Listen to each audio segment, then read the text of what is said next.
ফের উত্তর বঙ্গোপসাগরে নিম্নচাপ। আগামীকাল বুধবার থেকে নিম্নচাপের প্রভাবে দক্ষিণবঙ্গের জেলাগুলোতে ভারী বৃষ্টির পূর্বাভাস দিয়েছে আলিপুর আবহাওয়া দপ্তর। বুধবার থেকে টানা 5 দিন ভারী থেকে অতি ভারী বৃষ্টি হতে পারে। দক্ষিণবঙ্গের বিভিন্ন জেলায় কোথাও কমলা, কোথাও হলুদ সতর্কতা জারি করা হয়েছে। দক্ষিণ 24 পরগনা ও পূর্ব মেদিনীপুরে ভারী বৃষ্টির সতর্কতা জারি করা হয়েছে। দক্ষিণবঙ্গের বাকি জেলাগুলোতে বজ্রবিদ্যুৎ সহ ঘন্টায় 30 থেকে 40 কিলোমিটার বেগে ঝোড়ো হাওয়ার সঙ্গে হালকা থেকে মাঝারি বৃষ্টিপাতের সম্ভাবনা রয়েছে। উত্তরবঙ্গের দার্জিলিং, জলপাইগুড়ি, কালিম্পংয়ে ভারী বৃষ্টির হলুদ সতর্কতা জারি করা হয়েছে বলে জানিয়েছে আবহাওয়া দপ্তর।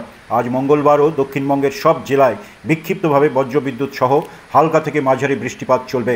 দক্ষিণ 24 পরগনা, পূর্ব মেদিনীপুর, পশ্চিম মেদিনীপুর, ঝাড়গ্রামে বজ্রবিদ্যুৎ সহ ঝড় বৃষ্টির হলুদ সতর্কতা জারি করা হয়েছে। মঙ্গলবার 22 জুলাই কলকাতা সহ পার্শ্ববর্তী অঞ্চলের সর্বোচ্চ তাপমাত্রা 32 ডিগ্রি সেলসিয়াস এবং সর্বনিম্ন 27 ডিগ্রি সেলসিয়াসের আশেপাশে থাকবে। বাতাসে আপেক্ষিক আর্দ্রতার পরিমাণ 90% ওপরে থাকবে। আকাশ পরিষ্কার থাকবে।